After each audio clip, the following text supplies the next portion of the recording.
ဒါကတော့မမြက်လေးနေတဲ့တိုက်ခန်းပေါ့နော်မြက်နေတဲ့အခန်းကိုဒါပြန်ပြီးတော့ပေါ့နော်ဆေးတွေပါပြန်ပြီးအကုန်အစ်စ်ပြန်လုပ်ဖို့အတွက်ပြင်နေတာဖြစ်ပါတယ်ရှင်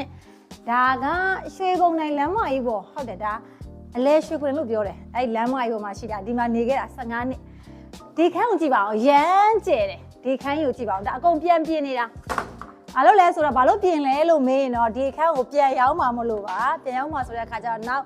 ဝယ်မဲ့သူနောက်နေမဲ့သူအတွက်အဆင်ပြေအောင်လို့အကုန်လုံးဘောပြပါလေအကုန်ပြန်ခွာတယ်ပြီးတော့ဆေးတွေအကုန်ပြန်တုပ်ပြီးတော့နောက်နေတဲ့သူပေါ်ပြီးအဆင်ပြေအောင်လို့အဲ့ဒါပြန်ပြီးတော့ပြင်ဆင်နေတာဖြစ်ပါတယ်ရှင်ဒီမှာကြည့်ဒီအိမ်ကအခန်းက master bedroom နှစ်ခန်းပါတယ်ဒါက master bedroom တစ်ခန်းဒါက master bedroom တစ်ခန်း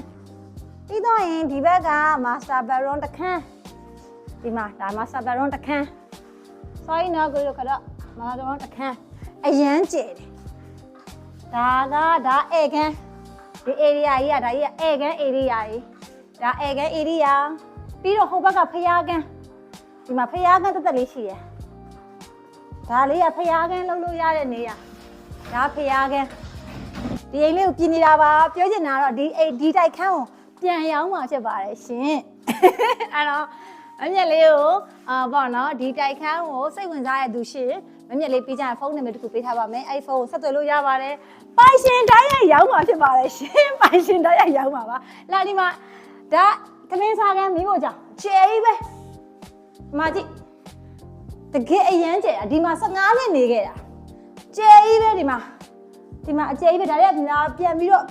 ပြင်ဆင်ပေးမှာဖြစ်ပါတယ်ရှင်ဒီခုံကြီးကတော့ဒါပြန်တည်သွားမှာပါဒီမှာဟိုဘက်အိမ်ကိုပြန်တည်သွားမယ်ကျုံထမင်းစားသပွဲဖြစ်ပါတယ်ဒါကကြတော့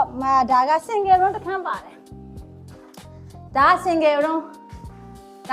တစ်ခန်းဒါအခုအစအဆုံး wall ပေါ်အကုန်ပြန်ခွာနေတာအခန်းတိုင်းမှာ aircon ပါမယ်ဒီခန်းမှာလည်း aircon တစ်လုံးပါတယ် master bedroom နှစ်ခန်းမှာလည်း aircon တစ်လုံးစီပါတယ်ဒါကကြတော့ကွန်ပေါင်းရေချိုးကန်းအိမ်သာအကုန်ကြွေပြားကတ်ထားတာအောက်ခင်းအစကြွေပြားဒီမှာဒီအပေါ်ထိကြွေပြားကတ်ထားတာပါเนาะဒါဘယ်လိုပြောလဲဒါအကုန်သုံးလို့ရတဲ့ရေချိုးကန်းအိမ်သာတစ်စုံပေါ့เนาะအရန်ကျဲပါတယ်အရန်လည်းအချက်ချကြပါတယ်တကယ်လို့မြောက်ခုနေမှာတိုက်ခန်းပေါ့เนาะဒီ SSC လမ်းမကြီးလို့ပြောမှာပေါ့ရွှေကုန်းတိုင်းဟိုတယ်ဘေးက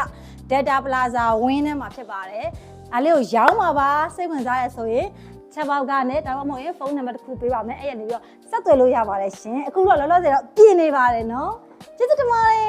အပိတ်ကြပါဦးပိုင်ရှင်ကိုရရောက်ပါပါရှင်